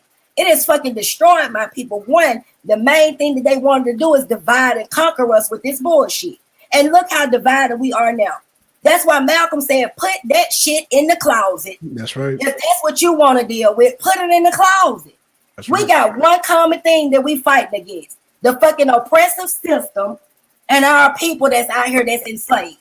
And if you think slavery ended 400 years ago, and motherfuckers been saying we've been enslaved for 400 years since 1776, you niggas only can't count, but you're blindfold. Next question. What up, Joseph? Joseph Israel. What's up? Joseph Israel in the building, man. Yeah, I'm in the building. What's good? Yeah, I'm good. Shalom, man. Don't take this ass whooping personally. Motherfuckers drinking blood and sleeping with little boys and shit. That's how you know they don't research these damn books. They just pick this shit up. They ain't researching no damn Bibles and Qurans. They go in there and find a scripture that they think fit the damn topic, and they talk this shit. But if you really read, and like I told Madonna, if you don't know where something came from, how can you argue what's a detriment? If the shit was based on false teachings, it comes from false backgrounds and people that enslaved my damn people, and it was a forced religion. Right. What the fuck you mean that it didn't destroy our fucking people? It was the destruction from the start. I don't give a damn if the NOI branched out from the Muslim religion. The fucking Muslims were actually Arabs, and these motherfuckers was trading my people. So don't sit here and tell me what wasn't detrimental to my people when here in 2021, you got blindfolded ass Negroes still worshiping motherfucking Islam. The fuck? I'm sick of this shit. Next, because I play baseball. All this extra shit, Bible thumping shit. That's why the Haitians and the New Orleans are the only ones who had a motherfucking revolution. That's why. Because they didn't give a damn about none of that shit. They didn't fall weak to the society and the shit that they put in our heads. If you go back and look who actually won slavery, y'all don't never look at that. You always want to talk about who enslaved and what the fucking white man is doing. But this is why I talk about Conan ass niggas, Sambo ass house niggas, because you have been indoctrinated with this bullshit and you will come out here and push that shit in my fucking community. This is why I tell you got to watch the Sambos and the Uncle Toms. Because y'all know the truth about those books if you really study them. But you will stand on bullshit rather than to clean up the lie and preach truth to my people. That's how you get them out of the religions. Preach the truth. Fuck Michael King and all these people that came before us, because that was a plagiarizing ass nigga also. Half of you motherfuckers that started thinking about being a Christian or a Muslim till you heard of pedophile Elijah Muhammad and the damn sex slave Michael motherfucking King. And they both was in bed with the white man. They both had breeds and they both loved the white man more than our damn people. So what the fuck you talking about? Don't tell me shit about no goddamn Michael motherfucking King and no Elijah Muhammad, the two motherfuckers that's been pushing this shit in our community because the whole agenda of the goddamn government was to keep my people enslaved and on the motherfucking plantation. I ain't trying to hear that shit, you indoctrinated ass Negroes. Nandi, we got one. We got one, Nandi. We got one. Jessica Joel says the same Hold way. on, somebody asking who is Michael King. That's why I know y'all don't do y'all research. Y'all motherfuckers running around here throwing up the fist. Like Malcolm said, crying crocodile tears for Martin Luther King, which was a white man name that they took on that owned more slaves and killed more black women and children than anybody across the fucking globe. And you didn't know the motherfucker's name was Michael. So that's why I tell you, don't come in these motherfucking chats arguing with people who take serious about freeing the goddamn dumb. That's what freedom means, and we study this shit. Michael King, a.k.a. Martin Luther King, was a Conan-ass, sellout, Sambo, FBI informant-ass nigga. And all of y'all running around here taking days off, throwing the motherfucking fist up and worshiping this motherfucker. I know y'all can't be no thorough researchers, because you should already know who the fuck Michael King is. But want to fucking argue with nothing. Let me mute my mic and heat my motherfucking coffee, because I got all night for this shit. I'll be back in 2 minutes. Dang, Nundy, I was hoping you can get a break, but we got Jessica. What's her name? Jessica in the chat talking about. I don't want to misquote Miss Jessica here. She says, same way you have all this faith in black men, just saying. Oh, Jessica, are we going to go there? Let me tell you something, because I'm tired of. Hold on, now let me get her. Let me get her. I'm tired of the homosphere. I'm tired of the homosphere. Maybe if y'all women had a little more faith in your black men instead of being bed witches and house whores, we might would have been able to get further than what we are today. See, I don't give a damn about y'all cooning ass wenches. That's why I call the names that I do. Mammy and ass wenches, choosing to love the white man, choosing to raise the white man baby. Don't use titles and terms against me when you bitches was labeled a long time ago. So watch your mouth. Maybe if you had been standing by your man or beside your man or behind him, at least you might would have got somewhere. The only thing I see is these bad witches that's pushing this bullshit. It ain't about gender. Historically, the black women stood with their black men. They fought with their black men. They did whatever they had to do in order to gain freedom. Like Malcolm said, anywhere better than damn here and dealing with that fucking system. But you cooning ass women, you house bad witches that talk this bullshit, don't know shit about standing by the black man. That's why y'all can't get one. Swirling necessary for the bad witches. Swirling necessary for the uneducated. Y'all homosphere women, leave me alone. I don't want to hear none of that shit. And still today, I'm going to stand by my black man 100 motherfucking %. I ain't gonna go help no Peckerwood imprison the white man. I ain't gonna go help no Peckerwood put the black man on no motherfucking child support. I'm not gonna go help the white man talk down on my black man and clear my black man. You just a sellout, a corny ass hoe. Now what else you got to say? Because y'all been on everybody's panel with this bullshit following Fire Marshal Bill, aka Cynthia 1 Cent G, and that bitch ain't even got a scalp, let alone a brain. Now I'm going to heat my coffee. Y'all following ass women. Show you not no leader in your own household. You would let us sit up and talk about black women and you might have a black son or a black brother or a black father. And most of y'all going home getting on black penis. But you would sit behind these goddamn cameras talking this weak shit with an uneducated bitch on history. Now let me step the fuck out because y'all know I'll go in. I ain't got time for all that. Just hold on. I'll be back. Let me cool down. Because I try to respect Suave and not call the names and curse. But since they want to goddamn get into it, let's get it. You would rather go help a goddamn Vienna sausage than to help a mandingo. Something wrong with you. But some of y'all coochies so big you couldn't even hold a mandingo from all that goddamn swirling you've been doing. Oh, government, food stamp recipient, welfare, Section 8 women, and I ain't talking about all my sisters. Because some of us got our own. I heard some sisters today say, well, I ain't trying to go pick no guard. I ain't trying. That's because you a lazy ass helper. You don't want to do shit. That's the same thing was going on when we had to pick cotton. When a lot of people was out there saving them 25 cents to get the hell on, you was in the house swinging on master's penis. Sucking on master's balls and shit. It's easier to do that, ain't it? And let master feed your ass the goddamn chitlins. Like Malcolm said, the guts of the motherfucking pig. Because you had it all in your mouth. I'll be back. The fuck? Talking this shit to me. Always going against the black man. Y'all gonna have to call these same black men to save y'all. Because Opie ain't gonna do it. He in bed with the police.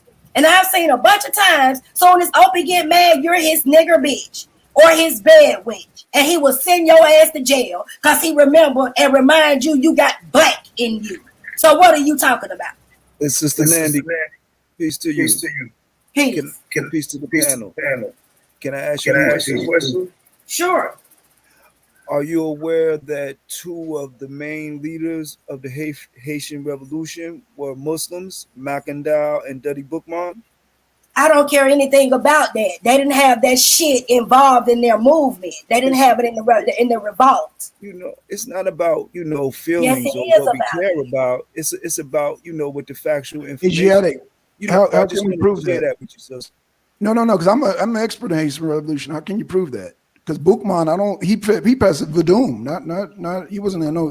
They all practice voodoo. Yeah, they practice voodoo. Yeah, that was voodoo. Well, the best thing to do would be to look it up. You know, I've looked it up. that's I'm that's what thorough with I'm the about. Haitian Revolution. Boukman, goddamn Toussaint Louverture, Coblois Lamont. Yeah, I know all those guys. Yeah, yeah Haitian. Yeah, I was actually at age 13 was supposed to get married to the goddamn consulate's daughter of Haiti. So trust me, I know a lot about Haiti, and I never known Boukman to be no Muslim. Well, you should go And back and I've research visited. carefully. He's a Muslim. Bookman and McIndow. McIndow and Bookman were both Muslims. They found out some way, I don't know how they integrated, the system of belief, but they both definitely were Muslim clerics. McIndow and Bookman. You can pull that up right now if you want to, brother. That's a simple wiki search. They also had a woman Let with me them ask you a question. named Did they sell Cecile. out the Haitians? Let Let, me let me ask you a question. let me finish though, sister. But let One me second. just ask you a question One because it's second. One critical second, about what sister. you teach. Come on now. You've been rocking, baby, sis. Okay, you right. Go ahead. Yeah. They also had a sister with them by the name of Cecile Fatima. Her name was Fatima, like the Prophet Muhammad's daughter. And they were all instrumental figures within the Haitian Revolution, but they were definitely Muslim clerics, Makandal and Dutty Bookman. Bookman actually means the bookman because he carried around the Quran with him everywhere that he went. That's the name for Dutty Bookman. Go ahead, though, sister. According to some contemporary accounts, Bookman, alongside Cecil Fatman, a voodoo member, presided over the religious ceremony at Boyce. Wait a minute, because it's still loading. Boyce Chairman in August 1791 that served as the catalyst to the 1791 slave revolt, which is usually considered the beginning of Haitian Revolution. Now, how is it that they were both Muslims when it's saying right here that they were voodoo members? Yeah, that's a fact. That's what I'm asking you. And if He you're told me to look Asiatic, it up. He told me to look it up, so I did. right. That's right, right. And not only that, you got to be careful. You got to look at the sources. When you got sources who are Christians and Muslims, they'll sneak that in there. But no, Afro-Asiatic, he was not a Muslim. Trust me. That's nowhere. And like I said, and I don't know how many times you've been to the island. I've been 3 times. 3 times. Like I said, one of those times when I'm the youngest, I had an arranged marriage, but I told my parents I'm not down with that. But anywho, that's besides the point. When you talk to the natives, yeah. Go ahead. No, go ahead, Nandi. Please, go ahead. All I just wanted to say to Asiatic is you got to understand the people that was invaded has religions like Islam. Mm-hmm. The Haitians, they actually won their revolution at that time. So those teachings wasn't really imposed on them. If you look at Islamic teachings, Christianity, and all of this shit, it came into all of our people's lives after they were invaded by the Romans or whoever they were invaded by, the British and all of these different people. They came with their religious scripts. That's why they always use that little small term that when we was open, when we was free, we had the land and we understood and had the knowledge. But when we woke up, we had a Bible in chains. Where the fuck was the Bible before the invasions of our people? And nobody who thumps that Bible can ever bring that here. They can never bring that to us. I understand. But can we finish reading the passage on Dutty Bookman, the background? It is a long in about 1767, Dutty Bookman was born in the region of Senegambia and Gambia, where he was a Muslim cleric. He was captured in Senegambia and but he can bring it into Haiti. Hold on, let me finish reading, sister. Now come on, let's deal with the history. Go ahead, because still trying to collaborate something that's not true. Though he didn't. I'm not collaborating anything. I'm reading from the source material. Just in brief. Real quick. He was captured in Senegambia and transported as a slave to the Caribbean, first to the island of Jamaica, and then to Santo Domingo, and then to Haiti, where he became a Haitian voodoo Hogan priest. After he attempted to teach other slaves how to read, he was sold to the French plantation owner and placed as a commandeur, slave driver, and later a coach driver. His French name came from his English nickname, Bookman, which scholars like Sylvia and Diouf and Sylvian Camara have interpreted as having Islamic origins. They note that the term man of the book is a synonym for a Muslim in many parts of the world. Larry Du Bois argues that Bookman may have practiced a centric blend of traditional African religion and a form of Abrahamic religion. Bookman was killed in by the French November 1791, but we see in Senegambia he was indeed a Muslim cleric. But see, you still skipping the Actually, point. How that might sound good. That's the facts, though, sister. That's not the facts, brother. That's not the facts. That's not the facts. Let me finish. Oh, go ahead, sister. This is what I'm saying. Even though he was that in Senegambia, you still skipping around the part that they said when he was transported as a slave to the Caribbean, first to the islands of Jamaica, then Saint Dominique, and then Haiti, where he became a Haitian voodoo hanging priest. He let the Muslim shit go. Once he got around his people and he learned where he was really from and what he should have been doing, he put that shit up. He put the Muslim religion down. That's your interpretation. So he didn't need the revolt as a Muslim.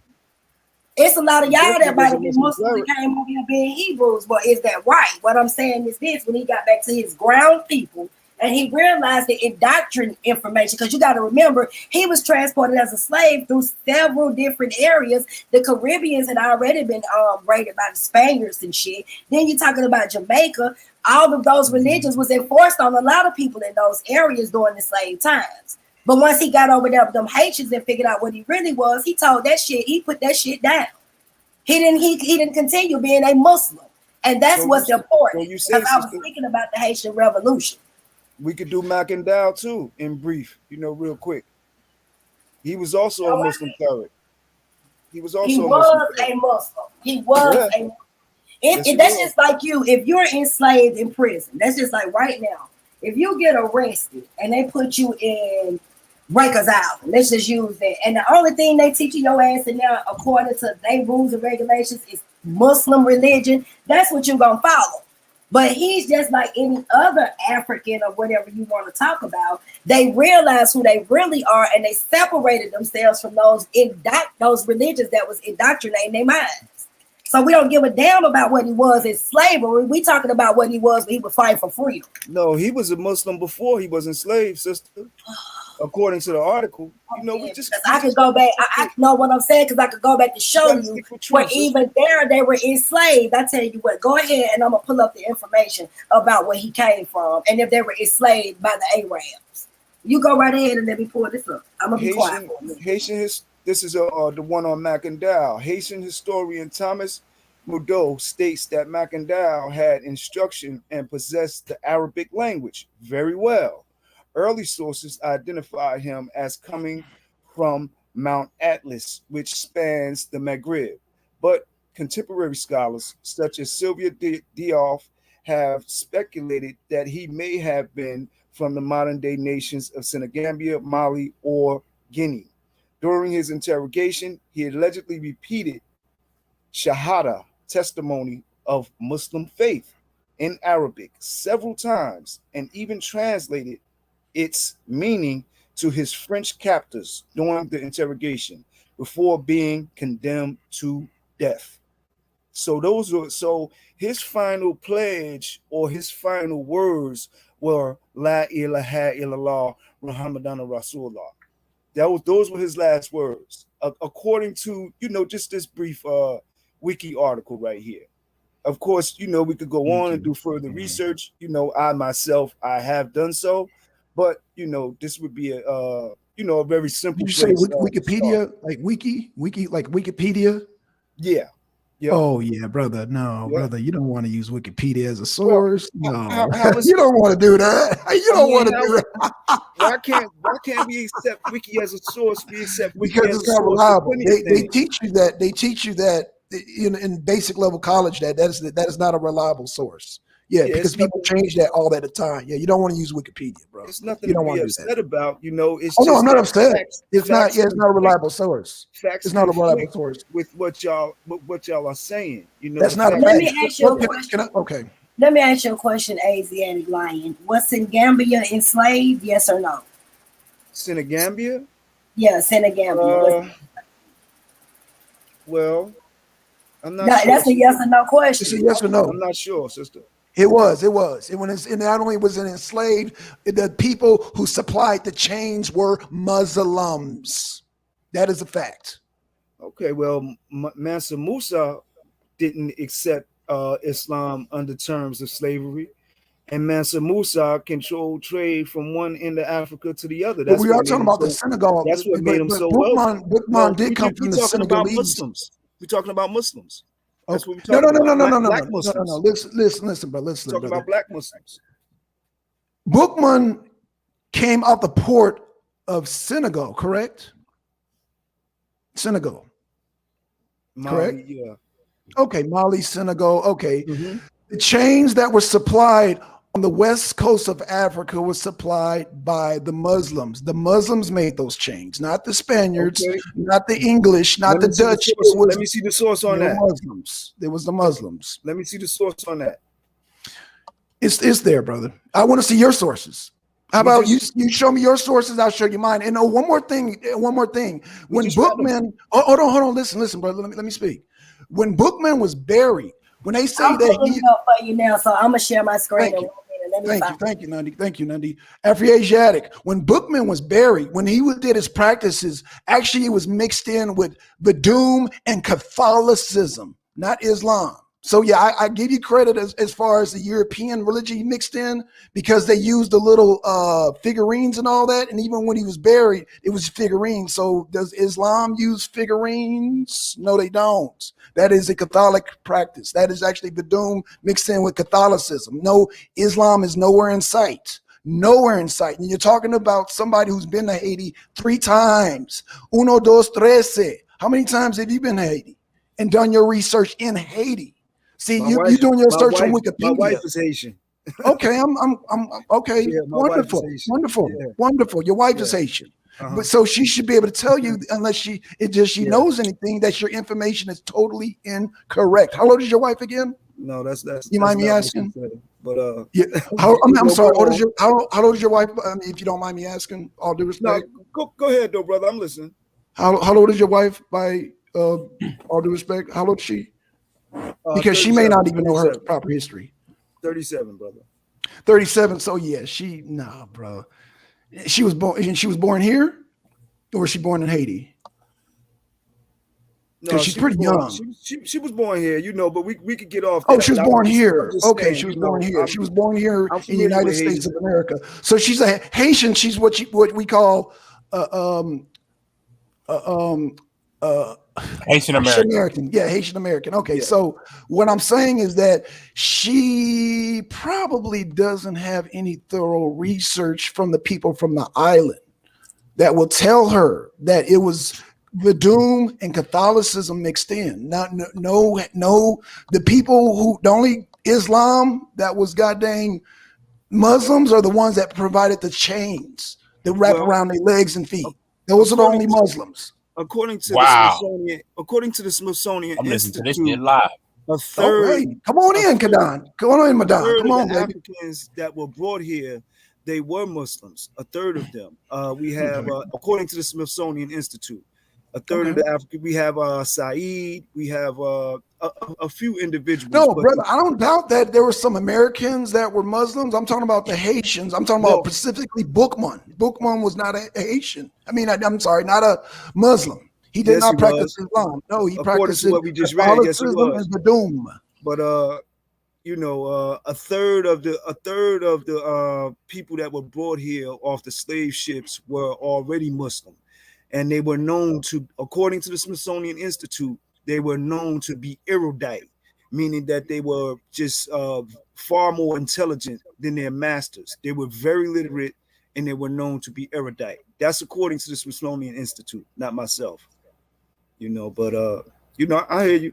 And I can ask you another question, Asiatic, Afro-Asiatic. Those two sources that you got on Wikipedia, were those two sisters Muslim? Which two sisters?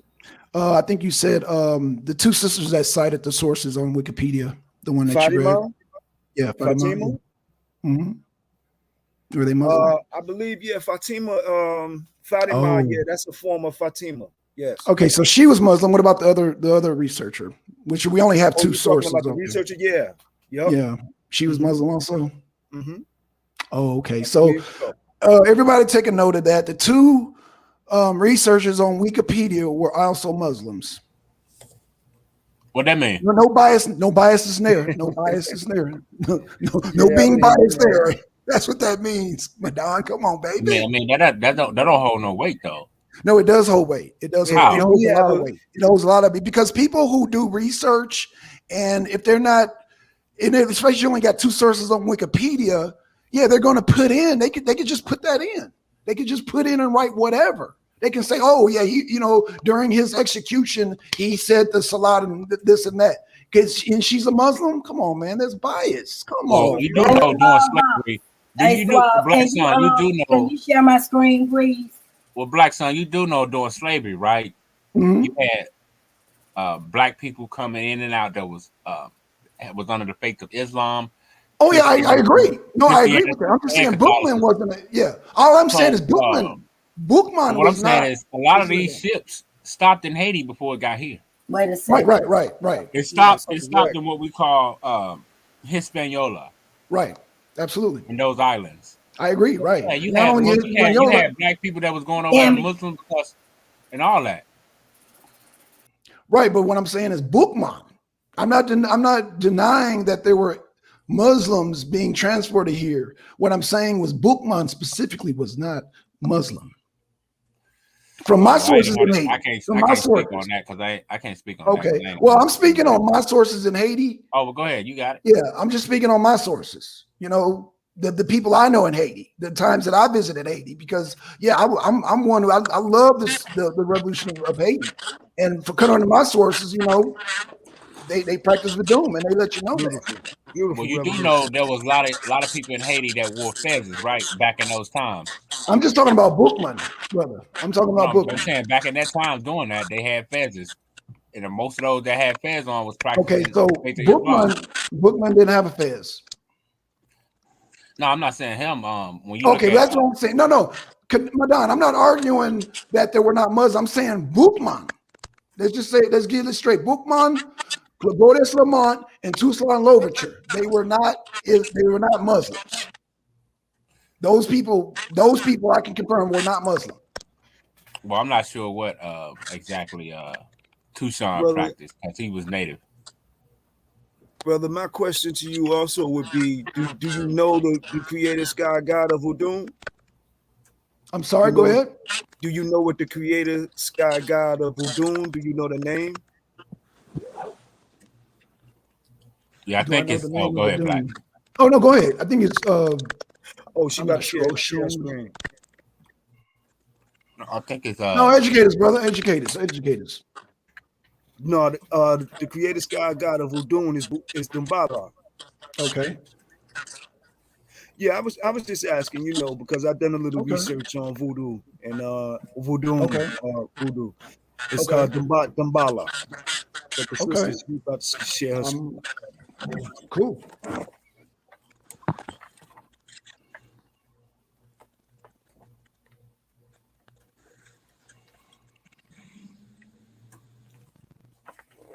I think Nundy done dropped off. No, she's sharing her screen. Okay. She's sharing. Okay, cool. I'm still here. I'm just waiting on my son to come in so he can blow this up for me. Okay, cool. But this is the slavery of what happened in all of those areas you talking about. They became Muslims, including the first one that you talked about up here at the top, where Brother Bookman came from. So this is going to show you how they got Islam. It's number one. So hold on a second. That's the first region that they actually went into. Can you blow this up? I don't know how to blow it. Hey, Bookie.